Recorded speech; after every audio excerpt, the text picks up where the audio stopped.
The great hall of the Galactic Council was beautiful. Lights of every color floated in the air. Crystals hung from the ceiling like frozen tears. Hundreds of alien leaders sat in their seats, talking and laughing. They came from worlds that humans could only dream about. Stood alone in the center of the hall. She was small compared to the aliens around her. Some of them were 3 meters tall. Others had 4 arms or 6 eyes, but did not feel afraid. She felt desperate. She was the ambassador of Earth. She had traveled for 6 months to reach this place. Her ship was old and slow. It was the best that humanity could build. The journey had been hard but did not care about her own suffering. She cared about the billions of people dying back home. "Please," said, her voice echoed in the great hall. "I beg you to listen." The alien leaders slowly turned to look at her. Some seemed bored, others seemed annoyed. A few of them smiled in a way that made feel cold inside. The high speaker of the council was a tall creature with silver skin and black eyes. His name was, and he led the most powerful species in the galaxy. He raised one of his 4 hands, and the hall became silent. "The human may speak," said. His voice was smooth like oil. Took a deep breath. She had practiced this speech 1,000 times, but now, standing here, the words felt weak.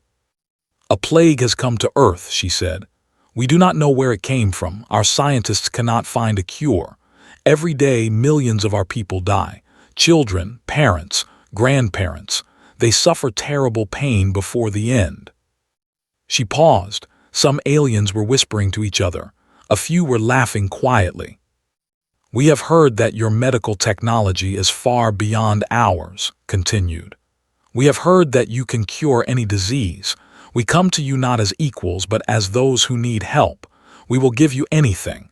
We will do anything. Please help us save our people." The hall was quiet for a moment, then leaned forward in his seat. "How many humans are there?" he asked. 8 billion, answered. "But by the time I return home, there may be only 6 billion left." Nodded slowly. He looked at the other council leaders. Then he looked back at. "Your species is young," he said. "You have only been traveling between stars for 200 years. You have no technology worth trading. You have no resources we need. You have nothing to offer us." "We offer our friendship," said. "We offer our loyalty. We offer our future." Laughter spread through the hall. It was not kind laughter. It was the laughter of those who feel superior. A creature with green scales and a long neck spoke next. Her name was, and she led the second most powerful species. "Friendship, from primitives, what good is that?" "Your ships are slow," another leader said. "Your weapons are weak. Your minds are simple. Why should we waste our medicine on you?" Felt tears forming in her eyes, but she refused to let them fall. "Because it is the right thing to do," she said. "Because we are living beings just like you. Because no one deserves to die when help is possible." Stood up from his seat. He was very tall, and his shadow fell over like a dark cloud. "Let me tell you something, human," he said. "The galaxy is not a place for the weak. Species rise and fall like waves in an ocean. If your kind cannot survive this plague, then perhaps you were never meant to survive at all." The words hit like a physical blow. She opened her mouth to speak, but no words came out. "The council has decided," announced. "Earth's request for help is, the humans must solve their own problems or face extinction. That is the way of the galaxy." The alien leaders began to clap. Some of them cheered. A few made jokes about humans and their primitive ways. Stood there frozen. She thought about her daughter. The little girl was only 7 years old. She had been healthy when left Earth, but the plague was spreading fast. What if was sick now? What if she was dying while these aliens laughed? "Please," whispered, but her voice was lost in the noise. She was escorted out of the great hall by guards. They were not rough with her, but they were not gentle either. They treated her like an insect that had wandered into a palace. The journey back to Earth took 6 months, spent every day praying. She prayed to gods she was not sure existed. She prayed for a miracle. When her ship finally landed on Earth, she knew immediately that things were bad. The cities were quiet. The streets were empty. The air smelled like death. Her husband met her at the landing site. His face was thin and tired. His eyes were red from crying. Asked, she already knew the answer from the look on his face. 3 weeks ago, said, she asked for you at the end. She wanted her mother. Fell to her knees. The pain in her chest was worse than any physical wound. Her little girl had died alone, calling for a mother who was begging aliens for help that never came. They refused, said through her tears. They laughed at us. They called us primitives. Knelt beside her. He held her tight. His body was shaking with anger and grief. I will never forget this, he said. None of us will ever forget this. The plague continued for 2 more years. By the end, 3 billion humans had died. Entire countries were empty. Cities became graveyards. The survivors were broken in body and spirit. But something else was growing inside them. It was small at first, like a seed buried deep in dark soil. It was anger. It was hatred. It was a promise. The aliens had called them weak. The aliens had let them die. The aliens had laughed while human children suffered. Became a leader among the survivors. He gathered scientists, soldiers, and builders. He looked up at the stars that had once seemed so beautiful. We will rise, he said to his people. We will grow strong, and one day we will make them remember what they did to us. Stood beside him, she no longer cried. Her tears had turned to ice inside her heart. They will pay, she said, every single one of them. And so began humanity's long silence. The humans disappeared from galactic affairs. They stopped sending ships to other worlds. They stopped asking for help or trade. The alien species quickly forgot about them. Earth was just a small planet in a distant corner of the galaxy. The humans were just primitives who had probably died out. But Earth was not dead, and the humans were not gone. They were waiting, they were building, they were preparing. And when they finally returned, the galaxy would learn the true meaning of fear. 50 years passed like a long, dark dream. On the surface, Earth looked dead. The great cities stood empty. Grass grew through the cracks in the roads. Buildings fell apart slowly, piece by piece. Animals walked freely through places where humans once lived and laughed. But beneath the ground, something very different was happening. Stood in the center of the underground command room. He was old now, his hair white and his face lined with wrinkles, but his eyes were still sharp. His mind was still clear, and his anger had never cooled. Around him, hundreds of screens showed images from across the planet. Hidden factories produced weapons that had never been seen before. Secret laboratories tested new technologies. Training camps prepared soldiers for a war that had not yet begun. Reports said. A young woman stepped forward. Her name was, and she was the leader of the military forces. She was tall and strong, with short black hair and eyes that missed nothing. The 7th Fleet is complete, said. 200 warships, all equipped with the new drives. They can cross the galaxy in days, not months. Nodded, what about the weapons? The reality cannons are ready, answered. Each one can tear a hole in space itself. Nothing in the galaxy can stop them. A smile crossed his old face. It was not a happy smile. It was the smile of a man who had waited 50 years for revenge. Good, he said, very good. Another officer stepped forward. His name was, and he was in charge of intelligence. He was a quiet man who rarely showed emotion. Sir, I have news from our spy drones, said. The alien species still believe we are extinct. They have completely forgotten about Earth. Perfect, said. Let them forget. Let them feel safe. It will make our return even more satisfying. The underground cities had been his idea. After the plague ended, he had gathered the survivors and presented his plan. They would abandon the surface. They would hide from the galaxy, and they would spend every moment preparing for the day when they would return. At first, many people had argued against the plan. They wanted to rebuild their old lives. They wanted to forget the pain and move forward. But had reminded them of the children who died. He had reminded them of the aliens who laughed. He had reminded them of words. If your kind cannot survive, then perhaps you were never meant to survive at all. After that, there were no more arguments.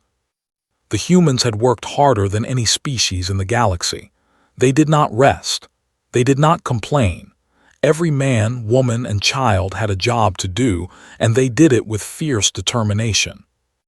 Scientists who had once studied simple things now pushed the boundaries of physics itself. Engineers who had built basic machines now created wonders that should have been impossible. Soldiers who had never fought an alien now trained to destroy entire fleets. And at the center of it all was. She was very old now, almost 90 years old. Her body was weak, but her spirit was iron. She had become the symbol of humanity's pain and humanity's promise. Every night she broadcast a message to all the underground cities. Her voice was soft but powerful. Remember, she would say. Remember all the children we lost. Remember the aliens who could have saved them but chose to laugh instead. We do not seek revenge for hate. We seek justice for love. We loved our children and they let them die. That is why we must be strong. That is why we must never give up. Her words kept the fire burning in every human heart. Often visited in her small room, the old woman had become like a grandmother to her. "Do you really think we can win?" asked one night. "The aliens have ruled the galaxy for thousands of years. They have technology we still don't fully understand." Took's hand in her thin, wrinkled fingers. "When I stood before the council 50 years ago," said, "I was small and afraid. They looked at me like I was nothing, less than nothing, just an insect begging for crumbs." She paused and her eyes grew hard. "But they made a mistake," continued. "They thought that because we were weak, we would always be weak. They did not understand humans. We are not like other species. When we fall, we do not stay down. When we suffer, we grow stronger. When we are broken, we put ourselves back together and become harder than before." Nodded slowly. "I understand." "The aliens have been comfortable for too long," said. "They have forgotten what it means to fight for survival. They have forgotten what it means to lose everything and still keep going. But we remember. We remember every single day." In the laboratories, the scientists were making breakthroughs that would have seemed like magic to their ancestors. They had learned to bend space and time. They had created weapons that could destroy planets. They had built shields that could stop any attack. A young scientist named had developed the most terrifying weapon of all. She called it the memory engine. It could reach into an alien's mind and make them experience the memories of others. "With this," explained Tu, "we can make the aliens feel what we felt. We can make them experience the plague. We can make them feel the death of their children. We can make them understand." Looked at the device for a long time. "Save it for," he said finally. "He deserves to know what his laughter cost us." The training camps produced soldiers unlike any the galaxy had seen. They were not just strong and skilled. They were driven by a purpose that gave them power beyond their bodies. Trained them personally. She pushed them hard, harder than any training program before. "The aliens think we are soft," she told her soldiers. "They think we are weak. They think we will break under pressure. We will prove them wrong. We will show them what humans can do when we have something worth fighting for." The soldiers roared in agreement.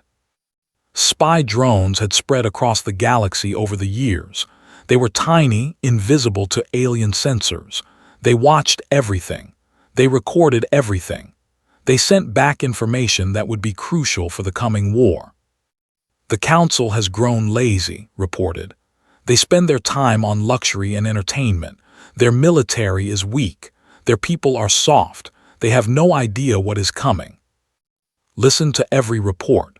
He studied every detail. He planned every move like a master chess player. "Soon," he said, "very soon." On the 50th anniversary of his death, gathered all the leaders together. She was so old that she could barely stand, but she refused any help. My daughter would have been 57 years old today, said. She would have been a mother herself, a grandmother perhaps, but she died at 7, crying for help that never came. Tears rolled down her wrinkled cheeks. I have lived 50 years with this pain, she continued. 50 years of waiting, 50 years of preparing. I am old now.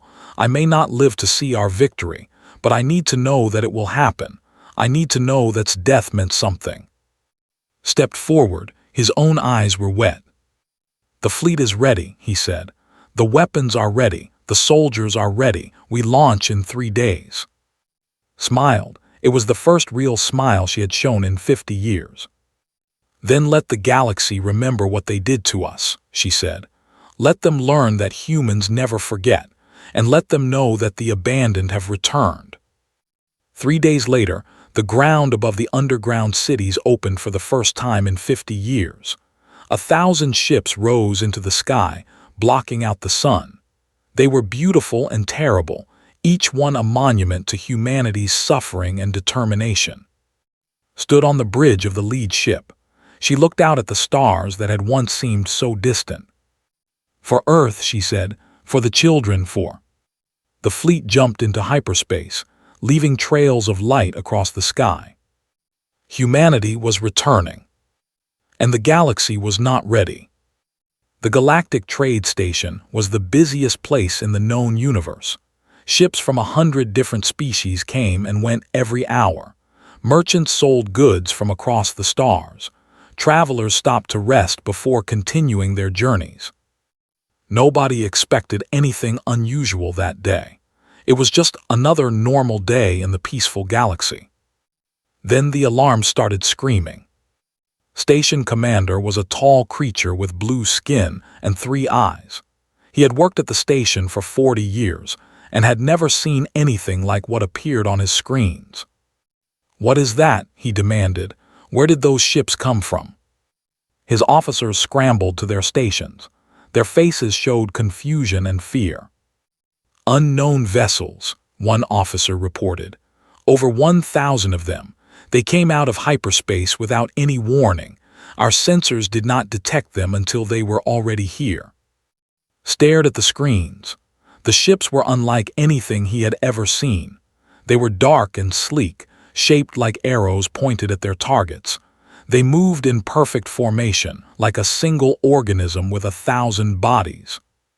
"Try to contact them," ordered. "Find out who they are and what they want." The communications officer worked quickly. "No response, Commander. They are ignoring all our signals." "Then scan them. Tell me something useful." The scanning officer was trembling. "Sir, the scan results make no sense. Their hulls are made of materials we cannot identify. Their engines produce energy levels that should be impossible. And their weapons." "What about their weapons?" "Sir, each of those ships carries enough firepower to destroy a planet." Felt cold fear spread through his body. He had served in the military before becoming a station commander. He knew what war looked like, but this was something else entirely. "Alert the Council," he said. "Tell them we have contact with an unknown fleet, massive power, unknown intentions." On the bridge of the lead human ship, watched the station with calm eyes. Behind her, officers worked silently at their stations. The atmosphere was focused and professional. "They are trying to contact us," an officer reported. "Let them try," said. "Open a channel to all ships. This is Captain, hold formation. Do not engage unless fired upon. We are here to deliver a message, not start a war. Not yet." A young officer named stood beside her. He was nervous but trying not to show it. "Captain, they will figure out who we are soon," said. "Should we not identify ourselves?" Smiled slightly. "Let them figure it out. Let them feel the fear of not knowing, just like we felt 50 years ago when we did not know if help would come." The station sent more messages. Emergency signals went out across the galaxy. Within minutes, Council ships began arriving from nearby systems. They surrounded the human fleet but kept their distance. His voice came through on all channels. He was older now, but still the high speaker of the council. His silver skin was duller, his black eyes still cold. "Unknown vessels," said, "you have entered Galactic Council space without permission.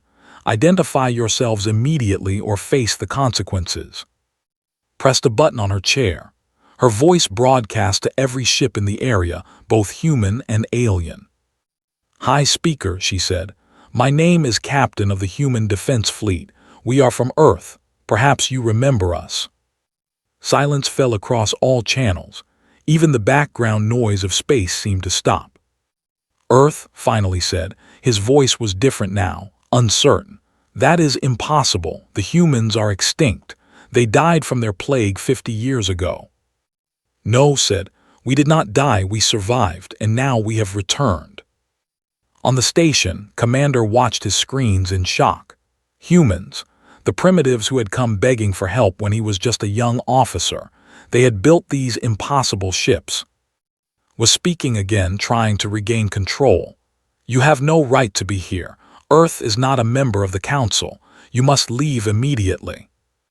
"We must do nothing," replied. "We did not come here to ask for your permission. We came here to remind you of something." "Remind us of what?" "Of your mistake." The human ships began to move. They did not attack, but they spread out in a pattern that surrounded the station and the Council fleet. Every alien ship was now within range of multiple human weapons. 50 years ago," continued, "our ambassador came to your council. She begged for help. A plague was killing our people, billions of them. Children were dying in their mothers' arms."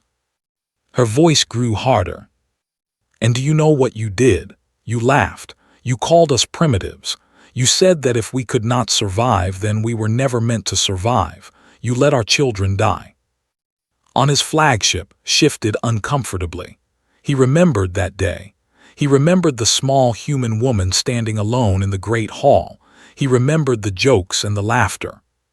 "That was a different time," said carefully. "The council has changed since then." "Has it?" asked. "Have you changed? Have you apologized? Have you shown any regret for the billions of lives that could have been saved?" Did not answer. "No," said. "You forgot about us.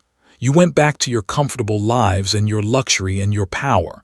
You forgot the children who died crying for help, but we did not forget. We will never forget." She gave a signal to her officers. "This is a demonstration," she announced. "Watch carefully." One human ship broke from the formation. It approached a small, empty moon near the station. The ship was tiny compared to the moon, like a bird flying toward a mountain. A single beam of light shot from the ship. It lasted less than a second. The moon exploded, not cracked, not damaged, exploded.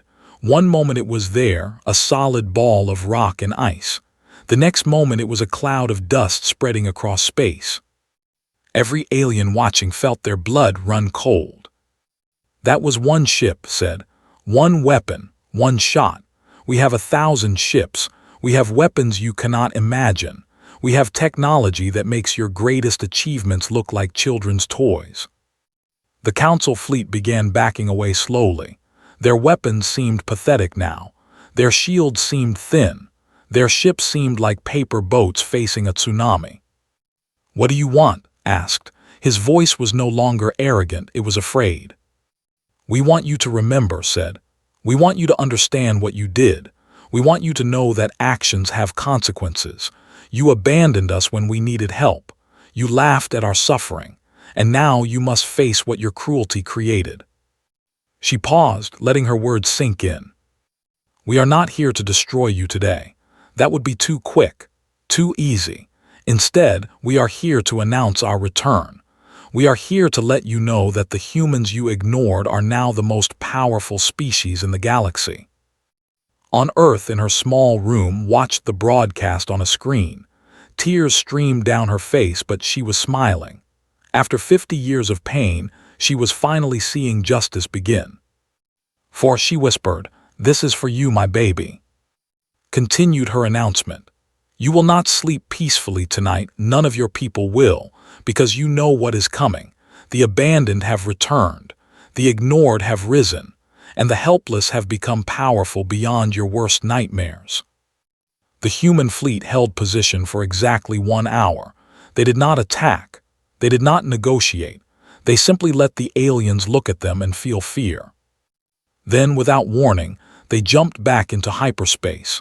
They disappeared as quickly as they had arrived.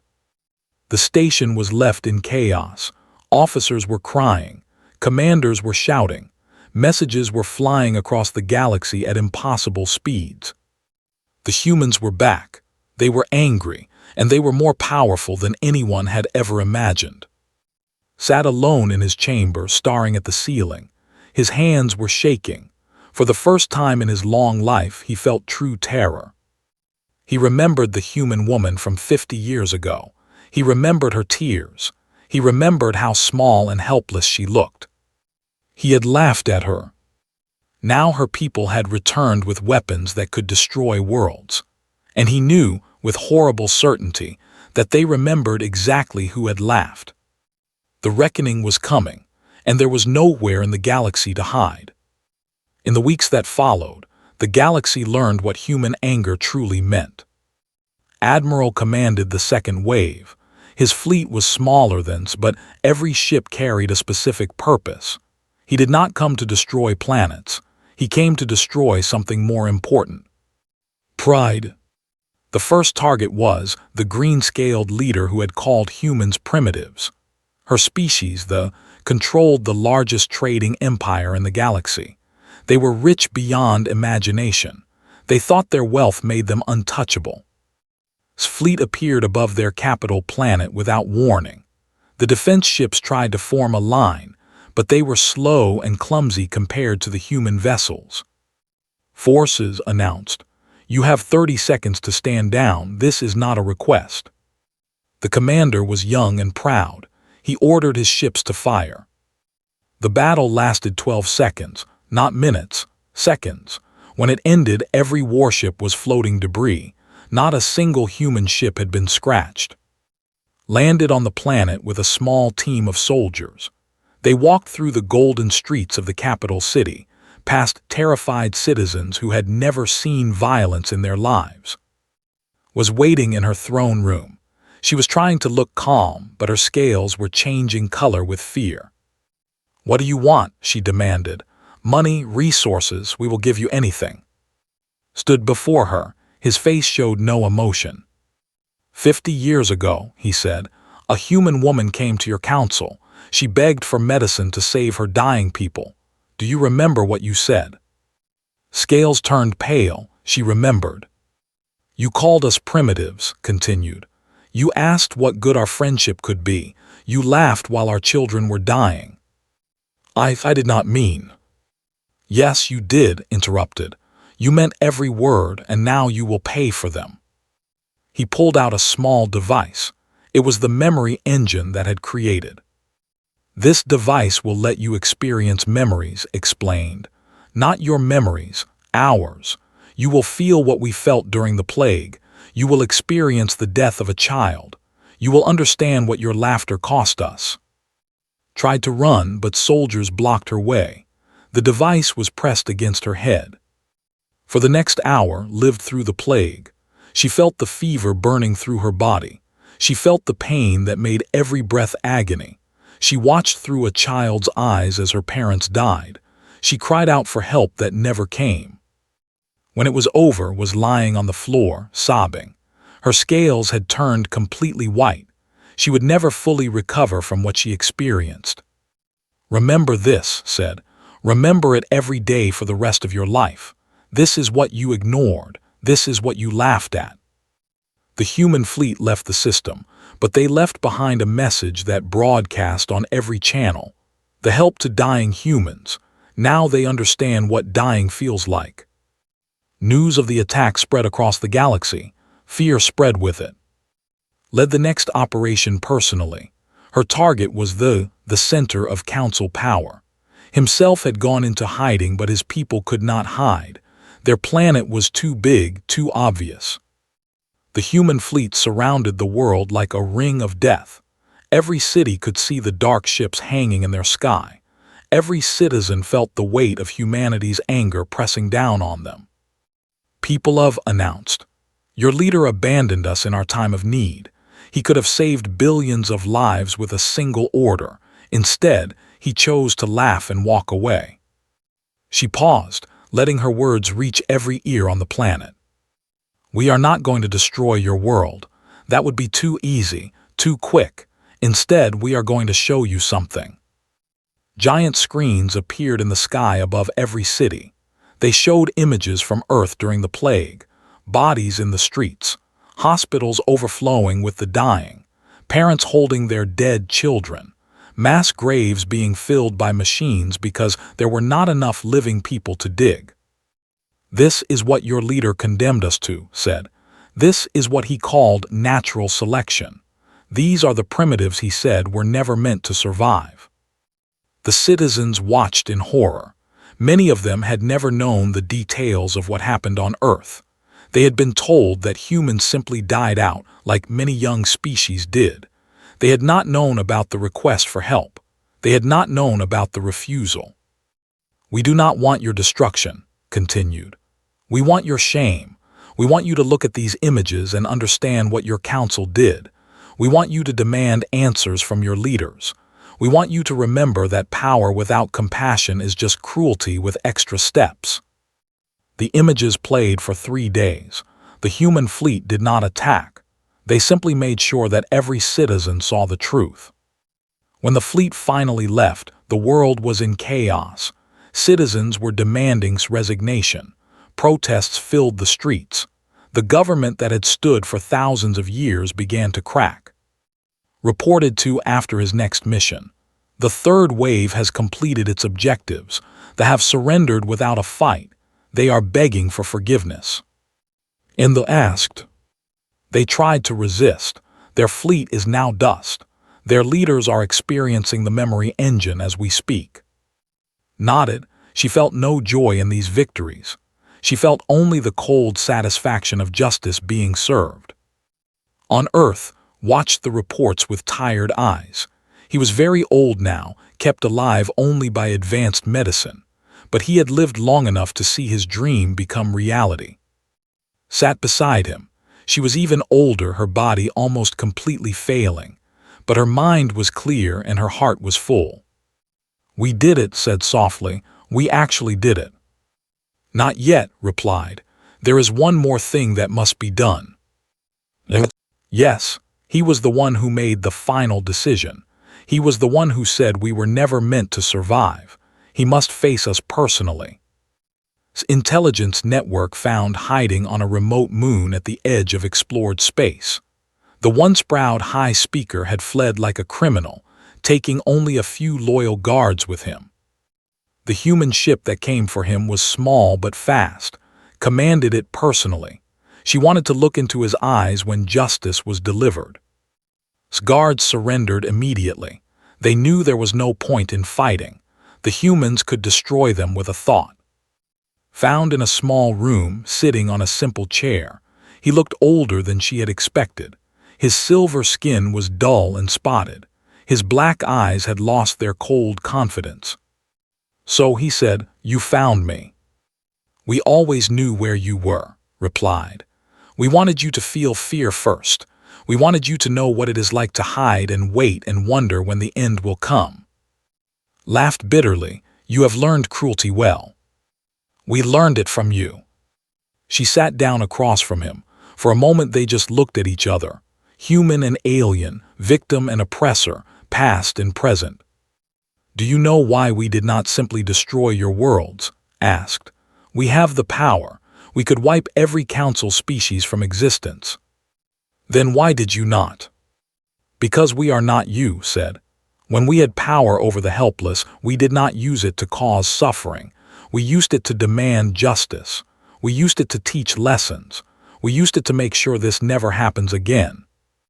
Was quiet for a long time. "I think about that day sometimes," he finally said. The human woman standing alone in our great hall. I remember her tears. I remember her fear. Her name was, said. Her daughter's name was, died at 7 years old, crying for her mother who was begging you for help. Closed his eyes. When he opened them, they were wet. I am sorry, he said. I know it means nothing now. I know no words can undo what I did, but I am sorry. Stood up, she reached into her pocket and pulled out a small photograph. It showed a little girl with a bright smile and curious eyes. This is, she said, placing the photo in his hands. Look at her. Remember her. Carry this photo for the rest of your life. When you die, let it be buried with you. Looked at the small face in the photograph. Tears rolled down his silver cheeks. I will, he whispered. I promise. Walked to the door. She paused and looked back. You took everything from us, she said. But you did not destroy us. You made us stronger. Remember that. Remember that cruelty creates its own punishment. Remember that the ignored have long memories. She left him there, holding a photograph of a dead child, weeping for sins that could never be fully forgiven. The reckoning was complete. But the story was not over yet. The great hall of the Galactic Council looked exactly as remembered it. The same colored lights floated in the air. The same crystals hung from the ceiling. The same seats held alien leaders from across the stars. But everything was different now. 50 years ago had stood in this hall as a beggar. She had been small and afraid, asking for scraps of mercy from those who had none to give. The aliens had looked at her with contempt. They had laughed at her tears. Now she returned as a conqueror. Was carried into the hall on a special chair. She was too weak to walk, too old to stand for long. But her mind was sharp, and her eyes held a fire that decades of suffering had not extinguished. Walked beside her, and the other commanders followed close behind. Human soldiers lined the walls, their weapons visible but not raised. Outside, 1,000 human ships surrounded the station, a reminder of the power that backed every word would speak. The alien leaders watched in silence. Some of them trembled, others wept quietly. A few tried to maintain their dignity, but fear was written on every face. The seat that once occupied was empty. A new High Speaker had been chosen by the terrified council, a young named who had publicly condemned the decision to abandon Earth 50 years ago. He was the only one the humans had agreed to negotiate with. Ambassador said, his voice careful and respectful, "Welcome back to the Galactic Council. We are honored by your presence." Smiled. It was strange, she thought, how different words sounded when backed by power. I stood in this exact spot 50 years ago, began. Her voice was weak but clear, amplified by technology so everyone could hear. I was young then. My daughter was dying. Billions of my people were dying. I came here with hope in my heart, believing that intelligent species would help each other in times of need. She paused, gathering her strength. I was wrong. You taught me that the galaxy cares nothing for the weak. You taught me that power is the only language that matters. You taught me that begging for mercy is useless when you have nothing to offer in return. The alien leaders shifted uncomfortably in their seats. But you also taught me something else, continued. You taught me that anything is possible for those who refuse to give up. You thought you were showing us our insignificance. Instead, you showed us our potential. You thought you were killing us with neglect. Instead, you gave us a reason to become stronger than we ever imagined. She looked around the hall, meeting the eyes of the species who had abandoned her people. My daughter died while I was here, begging for your help. Her name was. She was 7 years old.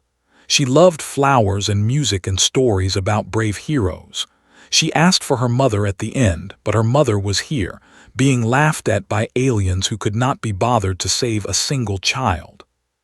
Tears rolled down her wrinkled cheeks, but her voice remained steady. I have carried this memory for 50 years.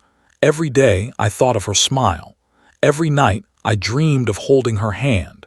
She was the reason I kept going when I wanted to give up. She was the reason humanity kept fighting when the darkness seemed endless. Looked at, who stood tall and proud beside her. And now we have returned, not as beggars, not as primitives, not as insignificant insects to be ignored and forgotten. We have returned as the most powerful species in this galaxy. We have weapons that can unmake worlds. We have technology you cannot understand. We have the strength to destroy every species that wronged us. Fear rippled through the hall. But we are not going to do that.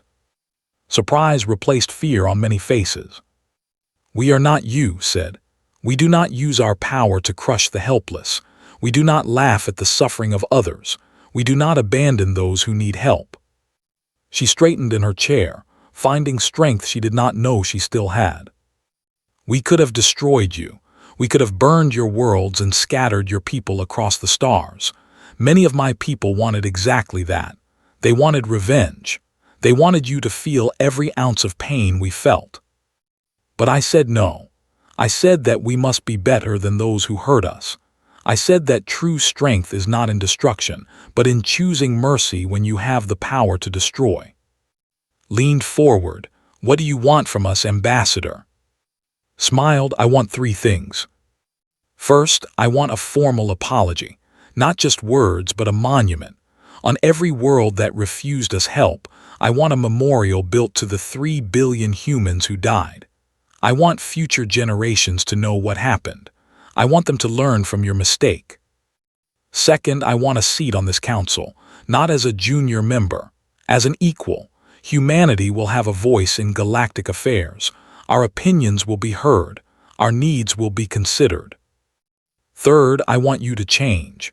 I want this council to create new laws. When any species faces a crisis, when any people cry out for help, you must respond. No more looking away. No more calculations about profit and loss. Help must be given to those who need it. Looked at the other leaders. They nodded slowly, one by one. We accept your terms, said all of them. Nodded, good. Then let this day mark the beginning of a new era. The old ways of this galaxy are finished. From now on, the strong protect the weak. The powerful help the powerless. And no one ever again is left to die alone while others laugh. The hall was silent. Then slowly one alien began to clap, another joined, then another. Soon the entire council was applauding. It was not the mocking applause of 50 years ago. It was the applause of respect, of acceptance, of understanding. Felt something loosen in her chest. The weight she had carried for 50 years began to lift, not completely. Some burdens never fully disappear, but enough to feel something like peace. After the formal proceedings, wheeled to a balcony overlooking the great station. Stars filled the view, countless points of light against the darkness. You did it, said softly. You changed everything. Reached out and took her hand. We did it, all of us. Every human who refused to give up. Every scientist who worked through the night. Every soldier who trained until they collapsed. Every parent who raised their children with hope instead of despair. She looked up at the stars. Would be proud, she whispered. My little girl would be so proud. Knelt beside her. She is proud, I know it. Somewhere, somehow, she knows what her mother accomplished. Smiled. Tears fell freely now, but they were not tears of sorrow. They were tears of completion, of a journey finally ending. I am tired, said. So very tired, but it is a good tired, the tired of work well done, the tired of promises kept. Back on Earth, the celebrations were incredible. Humans danced in the streets of cities that had been rebuilt from the ashes. Children played in parks that had once been mass graves. Music and laughter filled the air for the first time in 50 years. Watched the celebrations from his window. He was too weak to join them, but he could see the joy on every face. His people were happy. His people were free. His people were powerful. We did it, old friend, he whispered to the sky. We actually did it. He thought of all the people who had died during the plague. He thought of the children who never got to grow up. He thought of the dreams that had been buried with them. "Rest now," he said. "Rest in peace. You are not forgotten. You will never be forgotten." A message arrived from the council station. Had passed away peacefully in her sleep, just hours after the treaty was signed. She had lived long enough to see her mission completed. She had died with a smile on her face. Sent a final broadcast to all of humanity. "Ambassador is gone," she said, "but what she built will last forever. She taught us that even the smallest voice can shake the galaxy. She taught us that the ignored can rise. She taught us that the helpless can become powerful. And she taught us that true strength is choosing compassion when you have the power to choose cruelty. Rest now, mother, rest with your daughter. You have earned your peace." Across the galaxy, humans and aliens alike lowered their heads in respect. The story of humanity's fall and rise became legend. It was told on every world, in every language, to every new generation. It was a story of pain and revenge, yes, but more than that, it was a story of hope, a story that proved one simple truth. No matter how dark the night, dawn always comes. And those who are forgotten can choose to be remembered forever.